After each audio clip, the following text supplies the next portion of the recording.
Hello everyone. Thought I'd do another short video of hand pad bopping. Using the hand pad and the bopper for thinning. So here we go. I got some obsidian from Big Jim, James McEachern. I hope I say that right. But I worked down a small little biface, and I got down to where it's just getting thin to hold and be accurate. So that's where I like to put it on the hand pad and dry flakes. One thing it helps is to have a little bit of mass behind the workpiece. Helps to have that so you don't have to swing as hard to drive a flake. So let's work on this piece. We'll drive a couple. I got a really bad issue right here. There's a hell of a step right in front. But I do have a small little avenue that I'm going to try here. And that's right here. And that's also where, when you got a really small target, to be able to hit it. And I want to drive this way. Not exactly straight this way, but a little angle. So I'm going to angle him on my hand pad a little bit. And actually on this, I'm going to grab my other one. A little bit wider slot. So I'm kind of hoping this might peel that whole area off. So let's grab the wider one. Put him on there. Now bopper size, I'm going to use the 3/4 inch outside diameter bopper. 5/8 on the interior diameter. But basically I set it up in the hand pad where I want it. Make sure it's good in there. And there's your strike. See how we did. Well, we took about half of that off of there. I don't know if you guys can see that, but it went that way. And you guys can see too, I missed a little bit. Because I wanted to be right there. I hit there. So even on the hand pad, you're still going to miss. And kind of honestly, it's a little bit nervous doing it on the video. But there we go. All right, so let's try to move over a little bit. But I hope too that this kind of builds your confidence up with the bopper, if that's what you like. Some people like the indirect, and that's great too because it's more accurate, much more accurate.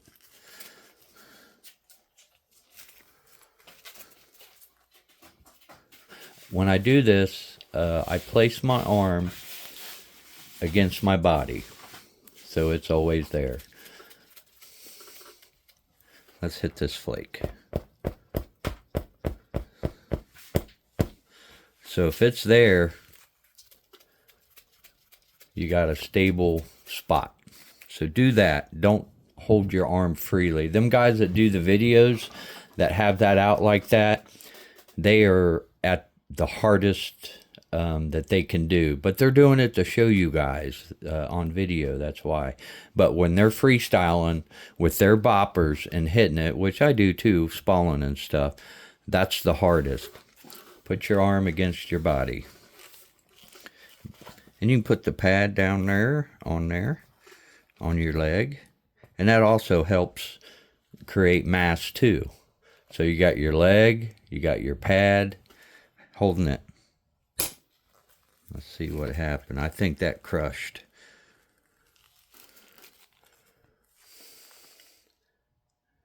Yep, it did. So let's try again. I'm not sure, because now I'm getting closer to that step. We'll see what happens. Let me shut up and hit the damn thing. I'm going to have to move. My phone's plugged in. This wire is in my face. It's 4 o'clock in the morning for me in Ohio. I screwed my sleep pattern up.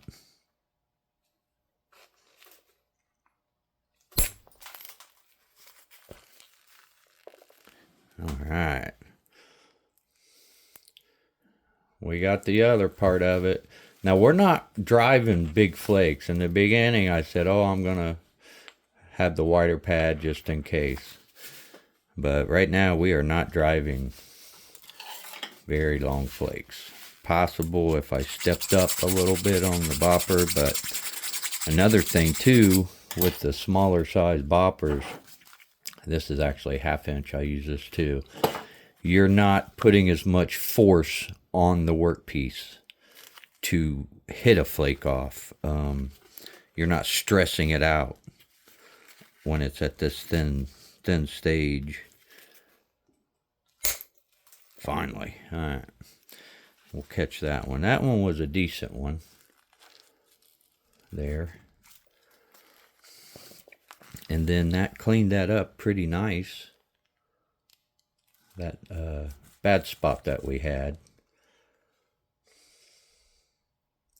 So now we're at the point where I can pressure flake. What I would do now, because obviously this thing isn't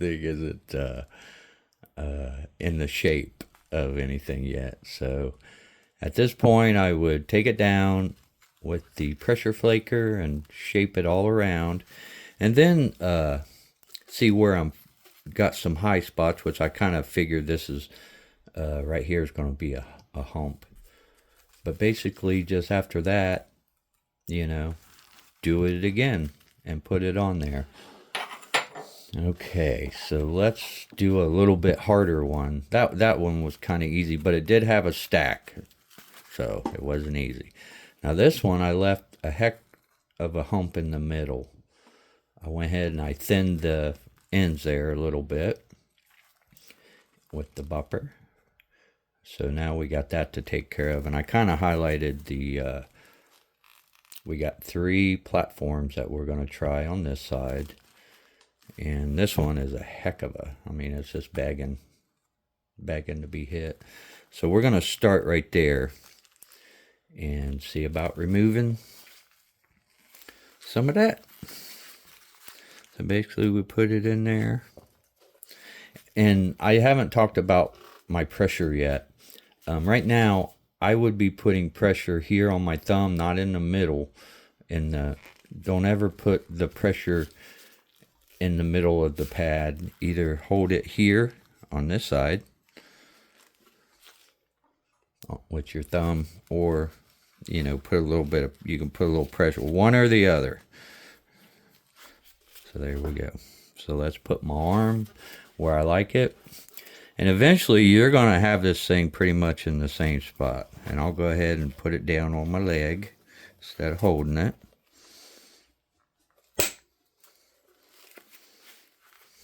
Okay, that one stepped out bad.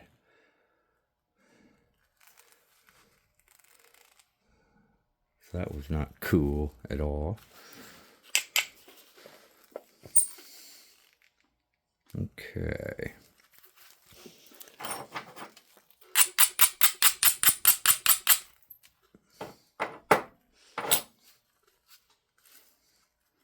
I'm going to have to drive a little flake to bring up this edge. There we go. Okay, let's try that again.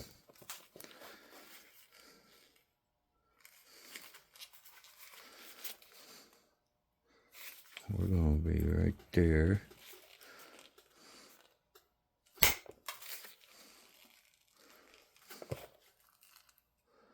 And into another step right there. So we are stepping. So I'm not getting, I don't know, I figure I'm not getting enough force right now to drive that flake across.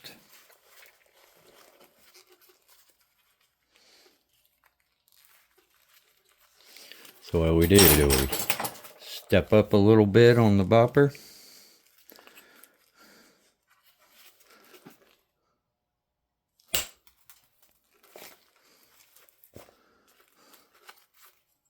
That didn't help, because there's, now we got a step there. Okay, now we're going to work from this side. I'm going to go back down to the bopper I like to use. Alright. I'm going to start back here. I'm going to put him right there. I'm going to hold him there. This damn wire's right in my face. Alright, here we go. Well, that ran all the way across to there and flattened that out a little bit there. You kind of see the channel it come across. So it did drive. So it drove all the way from there to there. So I'm having issues on that side trying to drive that way. Why didn't it happen on that side? I don't know. You guys have those issues too. Oh, bye-bye. Alright, so now let's try this one.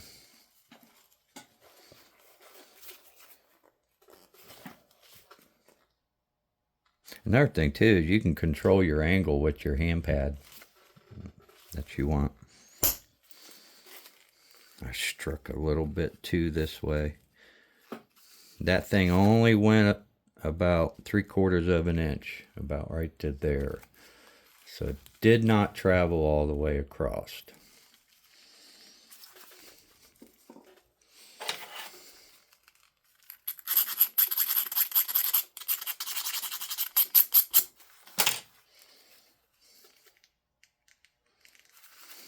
I need to raise them platforms.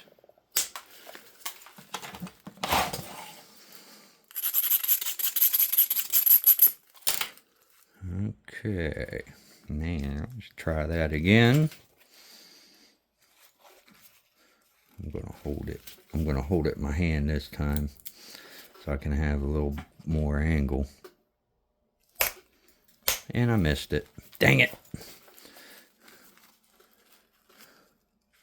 I missed it, but it did.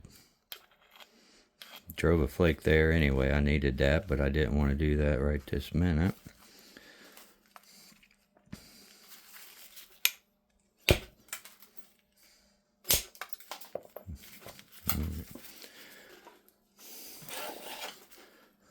Sometimes it's better just to hold it in your hand. Alright. Okay. I wanted to isolate this thing a little bit. We got one more shot at this thing. Alright, let's break it. Alright. It's getting there. We're thinning, but I still got these dang issues over here to deal with. And most likely, you guys know, you're going to have to bring in the side to get those down. But that's basically it with the hand pad bopper. I like to use, I'll still go down and do freehand with the bopper. Because like I said, when you got one that's small, you're not going to stress the piece hitting it as hard. A lot of them guys, they use their indirect, especially if you guys see them with their indirect and they're trimming the edge, they're doing it fast, pop, pop, pop, pop, pop, pop, pop. You can actually do it with, especially this size, a little smaller one, and not stress out the piece, you know. So you want to shape the edge and not,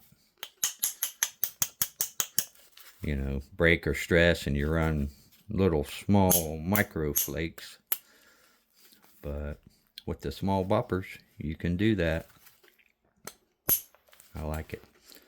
But yeah, I got some more work to do on this stuff, obviously. And but I just want to show you guys that you can use your hand pad with the bopper. So there you go.